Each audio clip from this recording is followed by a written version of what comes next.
신앙 고백하심으로 7월 30일 새벽 예배를 시작하도록 하겠습니다. 전능하사 천지를 만드신 하나님 아버지를 내가 믿사오며 그 외아들 우리 주 예수 그리스도를 믿사오니 이는 성령으로 잉태하사 동정녀 마리아에게 나시고 본디오 빌라도에게 고난을 받으사 십자가에 못 박혀 죽으시고 장사한 지 사흘 만에 죽은 자 가운데에서 다시 살아나시며 하늘에 오르사 전능하신 하나님 우편에 앉아 계시다가 저리로서 산자와 죽은 자를 심판하러 오시리라. 성령을 믿사오며 거룩한 공예와 성도가 서로 교통하는 것과 죄를 사하여 주시는 것과 몸이 다시 사는 것과 영원히 사는 것을 믿사옵나이다. 아멘. 주님 감사합니다. 오늘 새벽에도 우리에게 주님의 말씀을 허락하여 주시옵시고 오늘도 우리가 주님의 말씀에 의지하여서 승리할 수 있도록 우리와 함께 동행하여 주시옵소서.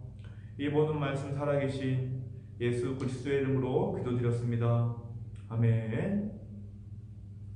오늘 새벽에 함께 나누어 볼 말씀은 누가복음 5장 1절에서 7절 말씀이 되겠습니다. 제가 말씀을 봉독하겠습니다.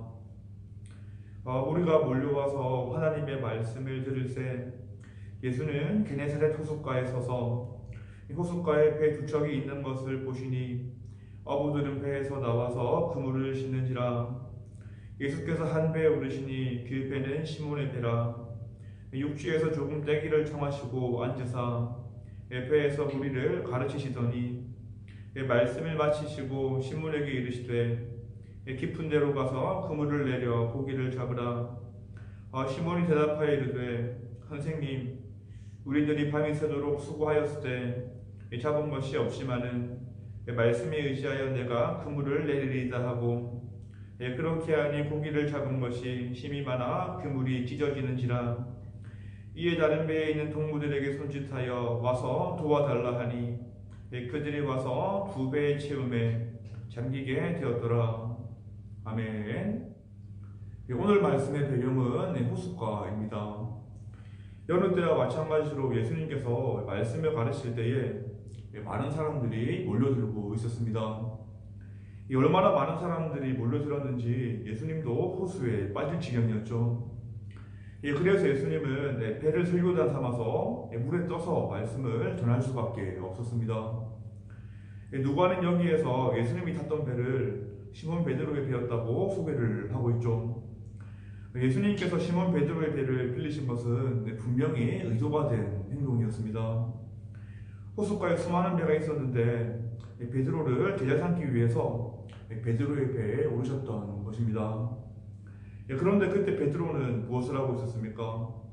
예수님의 말씀에 귀를 기울이기보다는 그물을 손질하느라 바쁜 모습을 보이고 있습니다. 그리고 몸도 피곤하고 기분도 썩 좋지 않은 상황이었습니다. 밤새도록 호숫가에서 그물질을 했지만 물고기를 한 마리도 잡지 못했기 때문이었죠. 그래서 빨리 그물을 손질하고 집으로 돌아가려는 생각만 가득했습니다. 그런데 그때 말씀을 마치신 예수님께서는 베드로에게 이러한 말씀을 하십니다. 깊은 데로 가서 그물을 내려라.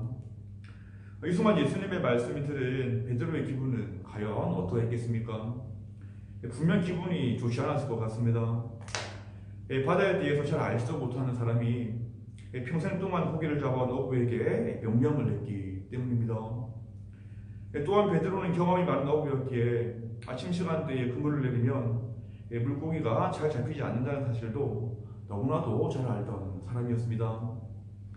지금 이 순간 모든 상황을 고려해 본다면 깊은 데로서 그물을 내릴 이유가 하나도 없던 것이었죠. 이 순간 만약 내가 베드로였다면 어떻게 했을까라는 생각을 한번 해보았습니다. 아마도 주님이 이렇게 말을 했을 것 같습니다. 예수님, 지금은 물고기가 잡히는 시간이 아닙니다. 그리고 이제 그물을 정리하고 집에 가야 됩니다. 그만 하는 게 좋을 것 같습니다. 이러한 모습이 그 누구나 보이는 정상적인 모습이다라는 것이죠.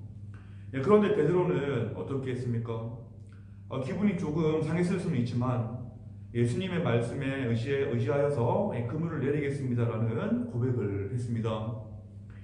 아마도 얼마 전에 예수님께서 장모님의 병을 치유한 능력을 직접 보았기에 믿져야 본전이라는 생각을 했을 수도 있겠습니다. 그런데 말씀에 의지하여 그물을 내린 결과는 어떠했다고 성경은 말씀하고 있습니까? 베드로는 주님의 말씀에 의지하여서 그물을 내렸을 때에 기적을 보게 되었습니다.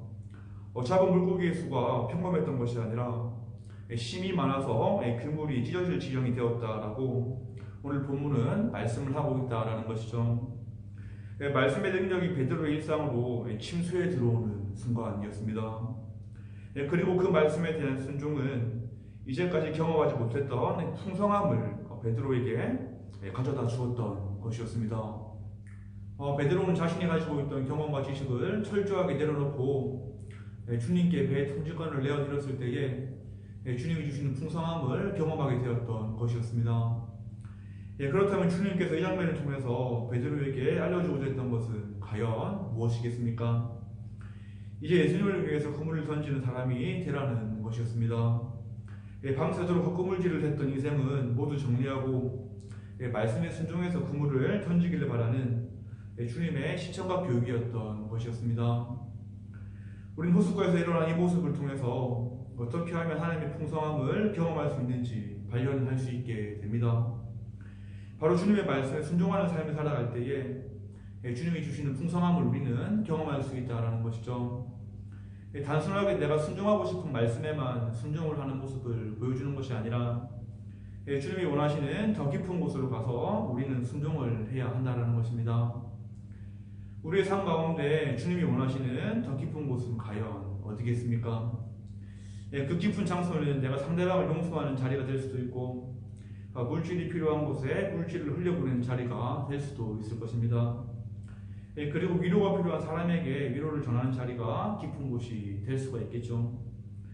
이러한 모습이 깊은 곳으로 간 후에 말씀을 의지해서 그물을 내리는 모습이 된다라는 것입니다. 사실 저는 15년 동안 집안일로 인해서 이모가 2년을 끊고 살았던 적이 있었습니다. 그런데 시간이 많이 지난 후에 서로의 마음을 터놓고 이야기할 수 있는 시간을 가지게 되었던 것이었죠. 그리고 그때 용기를 내어서 이모를 용서할 수 있게 되었습니다. 하지만 결코 그 순간은 절대로 쉽지 않은 순간이었습니다. 하지만 주님께서 용기를 주셔서 순종할 수 있는 마음을 가졌던 것이었죠. 솔직히 그 전부터 계속해서 마음은 좋지 않았습니다.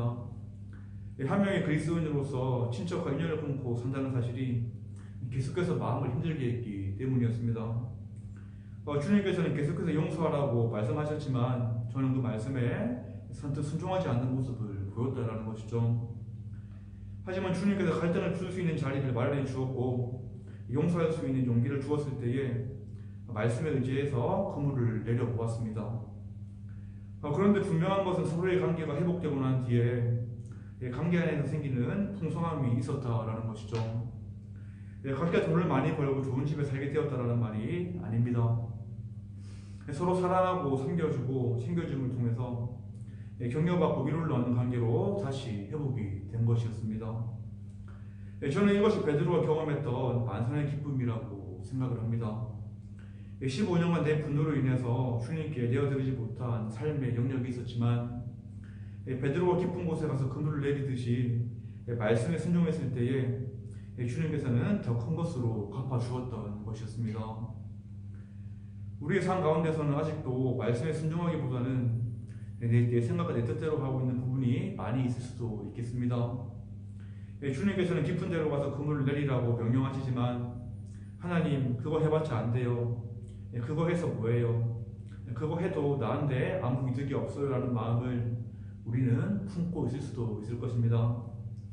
하지만 주님은 우리에게 요구하십니다.